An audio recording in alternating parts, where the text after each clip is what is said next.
Hello viewers, কেমন আছেন সবাই? আজকে চলে আসলাম অ্যাডোবি ইলাস্ট্রেটরে রিঙ্কেল টুল নিয়ে কথা বলতে। রিঙ্কেল টুলের জন্য আমাকে প্রথমে আসতে হবে টুলবারে।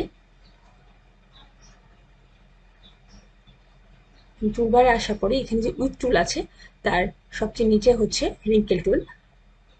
এই টুলটি নিয়ে আজকে আমরা কথা বলবো। রিঙ্কেল টুলটি কি, রিঙ্কেল টুলটি কিভাবে কাজ করে এটি আমি দেখাবো। বিভিন্ন শেপে রিঙ্কেল টুলটি কিভাবে কাজ করে এই জন্য প্রথমে আমাকে আসতে হবে শেপ টুলে, এবং আমি এখান থেকে রেক্টেঙ্গেল টুল সিলেক্ট করে একটি রেক্টেঙ্গেল ক্রিয়েট করলাম। এটার কালারটা সাদা দেওয়া আছে, আমি কালারটা একটু চেঞ্জ করে নিচ্ছি। তো এখন আমি এটার স্ট্রোক কালারটা নান করে দিচ্ছি। তো আমি রিঙ্কেল টুলটি সেট করলাম। দেখুন এইখানে এই যে প্লাস চিহ্নটি দেওয়া আছে এটাই হচ্ছে রিঙ্কেল টুল, এবং এর চারপাশে আপনার একটা সার্কেল আছে, এটা হচ্ছে ব্রাশের সাইজ, যে রিঙ্কেল টুলের ব্রাশের সাইজটি কতটুকু। তো আসুন আমরা দেখি যে এই শেপটার মধ্যে রিঙ্কেল টুলটি কিভাবে কাজ করে। তো আমি শেপটাকে একটু বড় করে নিচ্ছি যাতে আপনাদের কাজটা দেখার জন্য সুবিধা হয়, এবং এখানে আমি রিঙ্কেল টুলের কাজটা আপনাদেরকে দেখাবো। তো রিঙ্কেল টুলটা অ্যাক্টিভ করলাম। দেখুন এখানে একটু ঢেউ ঢেউয়ের সৃষ্টি হচ্ছে, এটাই হচ্ছে রিঙ্কেল টুলের কাজ। এটা আপনি উপরে দেখুন, এই যে এইভাবে আপনার ডিজাইনটা তৈরি হয়েছে। রিঙ্কেল টুলটি এইভাবে কাজ করে, এবং রিঙ্কেল টুল দিয়ে আমি যদি সাইডে কাজ করতে চাই, দেখুন এই সাইডে কোনো কাজ হচ্ছে না, উপরে এবং নিচে এই রিঙ্কেল টুলটি কাজ করবে। দেখুন নিচেও ঢেউ ঢেউয়ের সৃষ্টি হয়েছে, মানে রিঙ্কেল টুলের কাজটা হয়েছে, এবং উপরেও হয়েছে, কিন্তু আপনি দুই সাইডের কোনো পাশে এই কাজটা হচ্ছে না। তো আমি এই শেপটাকে ছোট করে এক সাইডে রেখে দিচ্ছি। তো আমি যদি রিঙ্কেল টুলকে দুইবার মাউসের লেফট বাটন দিয়ে ক্লিক করি, তাহলে দেখুন এটার একটু অপশন চলে আসবে, এই যে রিঙ্কেল টুল অপশনস। এখানে আসছে গ্লোবাল ব্রাশ ডাইমেনশনস, এখানে উইথ আছে, এখানে 100 পিক্সেল ডিফল্ট হিসাবে দেওয়া আছে। এখানে আপনি 550 থেকে 450 পর্যন্ত কাস্টমাইজ করে নিতে পারবেন। তারপর আছে হাইটও এখানে 100 পিক্সেল ডিফল্ট হিসেবে দেওয়া আছে, আপনি এটাও 550 থেকে 450 পর্যন্ত কাস্টমাইজ করতে পারবেন। তারপর আছে অ্যাঙ্গেল, 0 ডিগ্রি, এটা -180 থেকে +180 পর্যন্ত এটা কাস্টমাইজ করতে পারবেন। তারপর আছে ইন্টেন্সিটি, এখানে 50% দেওয়া আছে, এটা 1 থেকে 100% পর্যন্ত চেঞ্জ করা যায়। তারপর আছে রিঙ্কেল অপশনস, এইখানে আছে হরিজন্টালি 0, এটা ডিফল্ট হিসেবে 0 দেওয়া থাকে।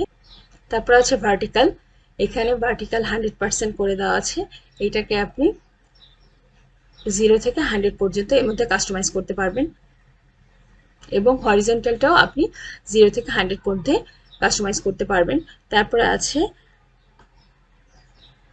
কমপ্লেক্সিটি, এখানেও আপনি 0 থেকে 15 এর মধ্যে এটাকে কাস্টমাইজ করতে পারবেন। তারপরে আছে ডিটেল, এখানে আপনার আছে 1 থেকে 10 পর্যন্ত, এর মধ্যে আপনি বাড়িয়ে কমিয়ে আপনার কাজ করতে পারবেন। তারপর ব্রাশ এফেক্টস, অ্যাঙ্কর পয়েন্টস, এটাকে আপনার ডিঅ্যাক্টিভ করা আছে। এরপর আছে brush effects in tangent handles, এটাকে অ্যাক্টিভ করা আছে। Brush effects out tangent handles, এইটাকেও অ্যাক্টিভ করা আছে। আপনি এইগুলোকে আপনার ইনঅ্যাক্টিভ করেও আপনার কাজ করতে পারবেন। তারপরে আছে শো ব্রাশ সাইজ, আমরা ব্রাশ সাইজটা ক্লিক করা আছে যাতে ব্রাশ সাইজটা দেখা যায়। এখন আসুন আমি যদি হরিজন্টালি এটাকে একটু চেঞ্জ করি, কারণ এই হরিজন্টাল এটাকে যদি আমি 100-এ নিয়ে আসি, এবং এই ডিটেলটা যদি আমি এখানে 6-এ আনি এবং ওকে দিই, দেখি এখন আমার শেপে এই রিঙ্কেল টুলটা কিভাবে কাজ করে।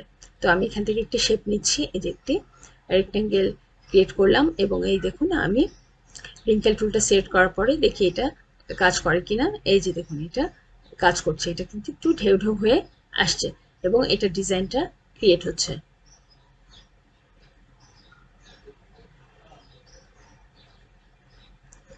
এই যে দেখুন এটা কিভাবে কাজ হয়েছে, এই যে একটু আমি জুম করে দিচ্ছি। এই যে এইভাবে আপনার রিঙ্কেল টুলটি, যেহেতু এখন আমি হরিজন্টালি এবং ভার্টিক্যালি দুই পাশে আমার 100 করে দিয়েছি, তাই এইখানে দুই পাশে কাজটা দেখাচ্ছে। এটাকে আমি ছোট করে সাইডে রেখে দিচ্ছি।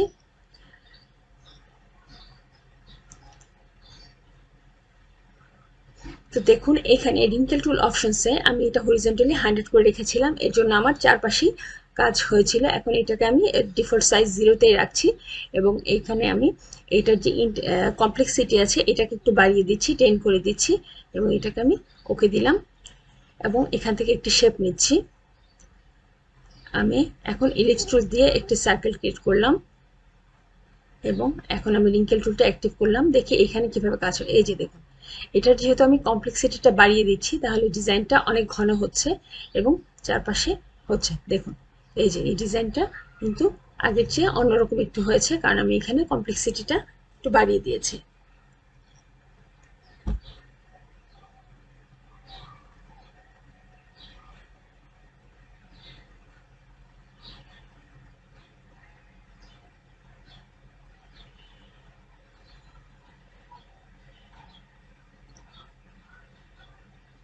এখন আমি যদি আরেকটা শেপ নিই, যেমন আমি একটু পলিগন টুল নিয়ে একটা পলিগন ক্রিয়েট করলাম এবং এই দেখুন এইখানে আমার রিঙ্কেল টুলটা কীভাবে কাজ করে। আমি রিঙ্কেল টুল দিয়ে যদি এইভাবে মাউস দিয়ে ঘোরাই, দেখুন এটা এইভাবে ডিজাইনটা ক্রিয়েট হচ্ছে।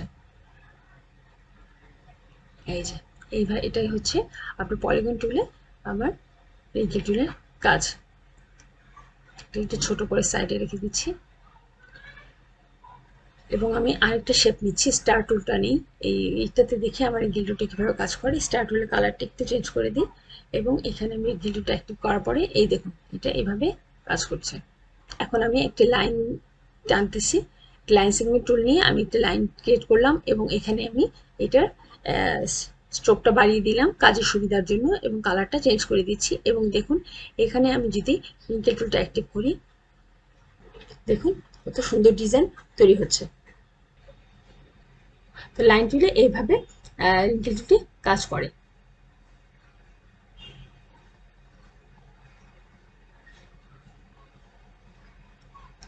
তো এখন এটাকে আমি সাইডে সরিয়ে রাখছি।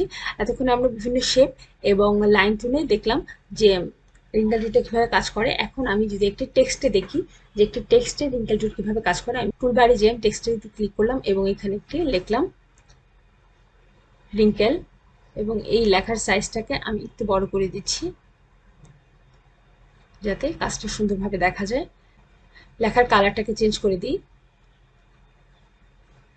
ওকে, এখন আমি এটাতে আমার রিঙ্কেল টুলের কাজ দেখব। রিঙ্কেল টুলে টেক্সটে কাজ করতে হলে টেক্সটকে ক্রিয়েট আউটলাইন্স করে নিতে হবে। আমি মাউসের রাইট বাটনে ক্লিক করে আমি এটাকে ক্রিয়েট আউটলাইন্স করে নিলাম এবং এখন এটাতে রিঙ্কেল টুল দিয়ে কাজ করা যাবে। তো এখন আমি রিঙ্কেল টুলটা সেট করলাম। তো রিঙ্কেল টুলটা দেখুন কিভাবে কাজ করছে। টেক্সটের উপরে দেখুন টেক্সটার ডিজাইনটাকে পুরো চেঞ্জ করে দিচ্ছে এবং দেখতে কত সুন্দর লাগছে। এই যে দেখুন টেক্সটটি দেখতে কত সুন্দর লাগছে, মানে পুরো টেক্সটে একটু অন্যরকম চেঞ্জ হয়ে গিয়েছে। তো এই ছিল আমার রিঙ্কেল টুলের কাজ। কোনো প্রশ্ন থাকলে অবশ্যই কমেন্ট সেকশনে করবেন এবং ভিডিওটি লাইক করবেন, শেয়ার করবেন এবং আমার চ্যানেলটিকে সাবস্ক্রাইব করবেন। সবসময় পাশেই থাকবেন। সকলকে ধন্যবাদ।